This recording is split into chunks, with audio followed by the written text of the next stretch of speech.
So coming up towards us right now is trainer Julie, Takara. Takara's our dominant female of the pod. She's the matriarch of our pod. Females live in matriarchal societies, which means there's one dominant female in charge. So just like in real life, ladies and gentlemen, the females are in charge, right? Exactly the same thing here. So Takara is a great mom and a great matriarch here for all of our whales. Now, as you guys can see, Takara, when she moves around the pool, she has a little birthmark right there on her chin. That's an easy way to tell her apart from all the other whales. We call that her coffee stain. It's just a little birthmark she's always had. It's a really just easy, distinct characteristic to tell her apart from all the other whales. You guys may have seen her little calf, just take a little breath of air right behind her. That calf was born on April 19th out in our front show pool at 2:33 p.m. And it's making that calf just over 6 weeks old. So it's really exciting to see that calf just hang out with mom every day. And learning and growing every single day and getting a lot stronger. We've seen it start to kind of venture away from mom a little more and hanging out with its big sisters more and more. So it's really an exciting time for us here to see that little calf grow up. We're all really excited to be part of its life. Right now, Julie is demonstrating a really important training session called a relationship building session. Now, as trainers here, we spend a lot of time building strong and important relationships with all these animals. So she has just given Takara a good old-fashioned rub down. How many people here like to get a good back massage? Yeah, the killer whales seem to love that too. They seem to be very tactile animals. So they really seem to enjoy those back rubs and belly rubs and rubbing on her tail. And Takara especially, it just seems like she will sit here all day. It's really an amazing thing that we get to do to create those awesome bonds with those animals. Now you guys see that little calf swimming around? That calf is still nursing her mom. It's going to nurse for about 1 to 2 years. And it's going to, they are mammals just like you and I, so they do nurse their young. Now here's a fun fact I'd like to share with people. Here with humans, if you go buy a gallon of whole milk, that gallon of milk is going to have about 4% fat content. The milk that Takara is producing and giving to that little calf is about 35% fat content. So it's really high quality, high nutritious milk for that calf to grow really quickly and to start to build up that big blubber layer to keep it warm. Now you see Julie giving Takara a great big old handful of capelin right there. So since Takara is producing all that milk and swimming quite a bit more with that calf, the base of her food that she gets throughout the day has almost doubled of restaurant quality fish every single day. Now another session we do throughout our days is called a husbandry training session. Now this is a very important husbandry session. Now that is just anything that helps us take care of our animals. All the animals here at SeaWorld participate in their own health care. So like us, when we get sick, we go to the doctor after we get sick. We like to do a lot of preventative health care with all of our animals here. So this is a very important behavior called a fluke present, where Takara has rolled over, presented her tail to Julie, and in that tail there's actually a vein system very similar to the veins in our arm. So our veterinarians can come on up, take a cooperative blood sample from that tail, those veins, and Takara just lays there and is nice and calm and still for us. We then can take that blood sample to our on-site laboratory right here at the park and analyze it just like they would for you and I, so we can track their white blood cell counts, their hormones, all kinds of other things to really have an amazing baseline. We take their blood and do physicals on them once a month so we have a good baseline of their health. So we want to make sure all of them are really happy and healthy. Now you guys can see some other training sessions around the pool right here. Maria over on the side is with Sakari, who's 7 years old, and they're doing what we call a playtime. We like to have a lot of fun with the whales here, so playtimes are a fun way, again, just to have a lot of fun with them, and another fun way to build that strong relationship with all the animals. It looks like Maria and Sakari were playing with some Jell-O. All kinds of fun things we can use to reinforce our animals. So all of the training is based on positive reinforcement here, whether you're training an 8-pound otter or a 9,000-pound killer whale. It's all based on positive reinforcement. So when we ask our animals to do a behavior and they do that behavior correctly, we give them some kind of a treat or reward. What kind of treats do you guys think killer whales might like? Fish, that's right. So that's just one of the many things we can use though. We also see they seem to really enjoy ice, Jell-O, whipped cream. Sometimes we'll give them toys, sometimes we'll give them those back rubs and belly rubs. All just really fun ways for us as trainers to get creative to positively reinforce our animals whenever they do a behavior.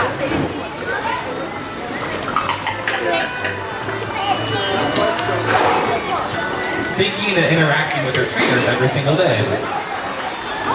There's another that little calf. A lot of people ask, why does that calf look a little bit different than the rest of the whales? It's a little bit darker, maybe a little more caramely or mocha color.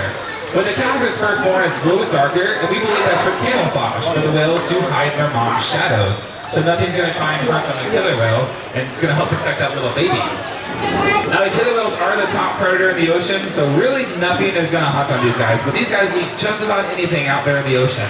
So from sea lions, from penguins, from other whales and dolphins to sharks, killer whales will eat just about anything. But here at SeaWorld, we just eat restaurant quality fish. It's all really high quality fish, really even good enough for us to eat. So they get 4 different kinds. They get capelin, herring, mackerel, and whole salmon all throughout the day. Like I said, Takara right now is eating 195 pounds of fish. Sakari, who's 7, is eating 100 pounds of fish every day. And little Kamea, who is over on the far side over here, she's eating 80 pounds of fish every single day. So Julie right here is just having all kinds of fun hanging out with Takara. It's really cool to see Julie's relationship with Takara. She's been working with her for a long time now, so these two have an amazing relationship together. So it's really cool to see that, how they interact with each other and how they really will know and trust each other so well. Now over on the far side, you guys can see Sakari playing with what we call an environmental enrichment device. That's basically a big fancy word for killer whale toy. These guys have all kinds of fun toys they get to play with throughout the day. And as us as trainers, it's actually really kind of a cool job for us. We get to make a lot of their toys. We use really durable things like fire hoses or toe straps. Things that are really strong and durable that a killer whale's not going to be able to tear apart. The 2 requirements from their toys, they actually have to be completely non-destructible, so that's why those fire hoses, that's a big high-density plastic planter that you might see in your backyard, really tough material, or their toys have to be completely edible. Make all kinds of fun colors and all kinds of fun stuff like that with their toys. So you see Maria and Sakari, Sakari, that is one of her favorite toys right there, is that plastic cleanser. She'll wear it on top of her and she'll just push it all around the pool, and it seems to be one of her favorite toys that she interacts with. So it's really cool for us to see what the killer whales really seem to enjoy playing with, and some of the toys that they really don't interact with as much. So when we find those toys they really like, it's a lot of fun for us to interact with them with those fun places we get to do.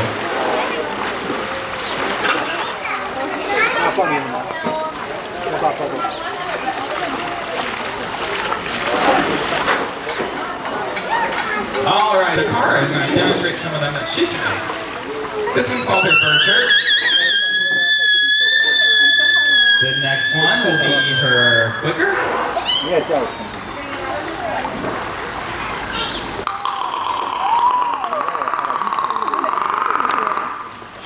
The next one's a fun one. We call this one the moose.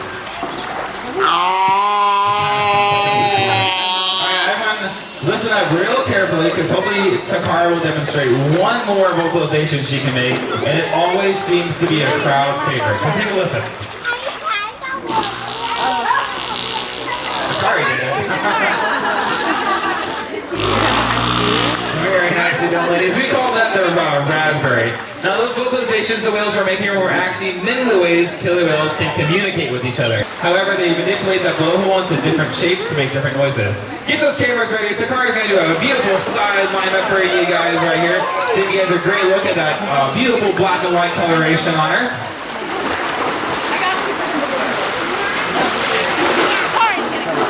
Takara right here weighs just under 5,000 pounds right now. She is a fully grown female. And it looks like Sakari, one of her daughters, is going to make her way over here. Sakari is 7 years old. She was born right out in that front show pool, just like the other 2 whales in this pool were. So you guys can see Sakari at 7 years old is a little bit smaller than Takara. Now get those cameras ready. Sakari's going to slide out for you guys. Sakari weighs just over 3,000 pounds right now. Now take a look at the coloration on Sakari. Killer whales are white, black, and gray, ladies and gentlemen. Most people don't know that. Right behind that dorsal fin is a gray saddle patch. That's actually a killer whale fingerprint. It's unique and different to each one of the killer whales, and it's one of the ways scientists and researchers out in the ocean can actually tell them apart. Get those cameras ready for that beautiful pose with 7-year-old Sakari.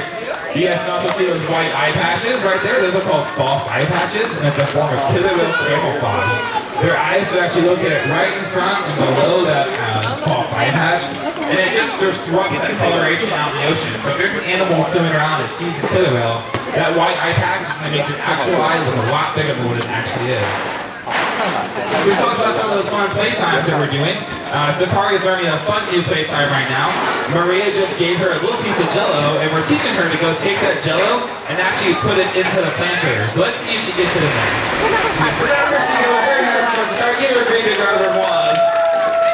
So that's just a fun playtime we've actually taught them. So playtimes are so much fun for us. It's an important part of our day just to really have a lot of fun with all the animals here. And Sakari did that perfectly.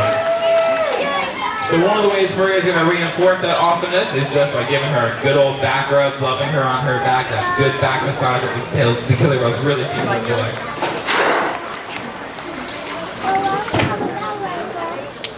So Sakari's going to pose up here for you guys, give you another great big look. She's going to blow you all a big killer whale kiss. Hello. It's really fun to see as trainers interacting with all the animals, really seeing all of their fun personalities come out. Each one of the animals here at SeaWorld definitely has their own personalities. So it's really cool as trainers to get to build those relationships with them and learn all those fun personalities that they have. This is called the peck slap. It's another way killer whales can actually communicate with each other by making a sound above the water.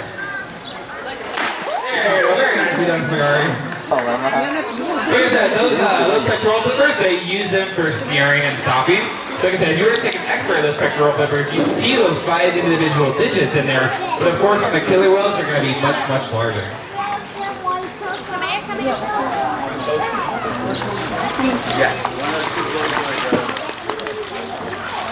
So here at 7 years old, Sakari is participating in full shows, and she's always learning fun new behaviors.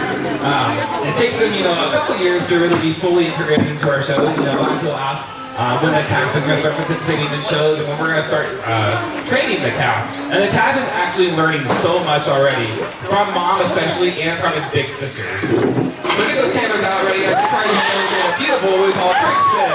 Gives you a great big look at her beautiful body all the way around. Oh, come on. So here in just a second, we're going to meet Sakari's younger sister, 3-year-old Kamea. Like I said, Takara is the mother of all 3 of these whales in this pool, so we call them our little killer whale family. The 2 boys are actually hanging out in our front pool right now, but all 6 whales can actually be together. All 6 whales have met the calf and have interacted with the calf. Now Kamea here, who's 3 years old, is going to look even smaller than Sakari. Kamea weighs just about 2,000 pounds. This Kamea's going to slide out for you guys. Now you guys notice at 3 years old, Kamea still has a little of that yellow coloration in her, but it's slowly starting to turn more and more pure white as she gets older. Emily's doing a fun playtime with another fun treat they get, and that is a giant marshmallow. These are all fun things our veterinarians have approved for the killer whales to get. And those fun marshmallows just seem to be a lot of fun for them to play with and spit out, push all around the pool. This is a beautiful hula behavior that Kamea is demonstrating for you guys. We're just going to slide out one more time, get those cameras ready for 3-year-old Kamea. And she still has that marshmallow in her mouth. Very nice enough, Kamea. This is a new behavior that teaching Kamea to actually wave her tail right there for you guys.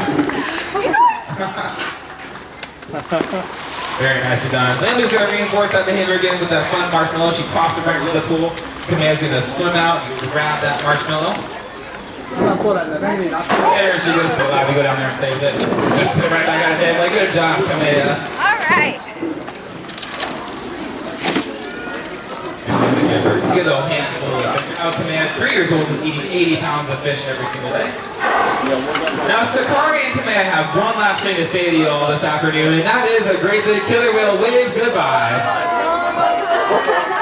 Awesome. Thank you all so much for coming to Dine with Shamu today. I hope you all had a great lunch, and I hope you all learned a little bit more about our killer whales today.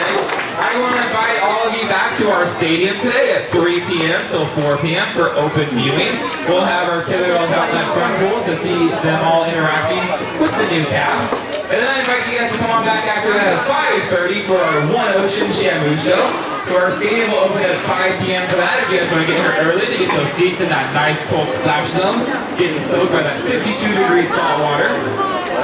We do ask you guys' cooperation in clearing this area.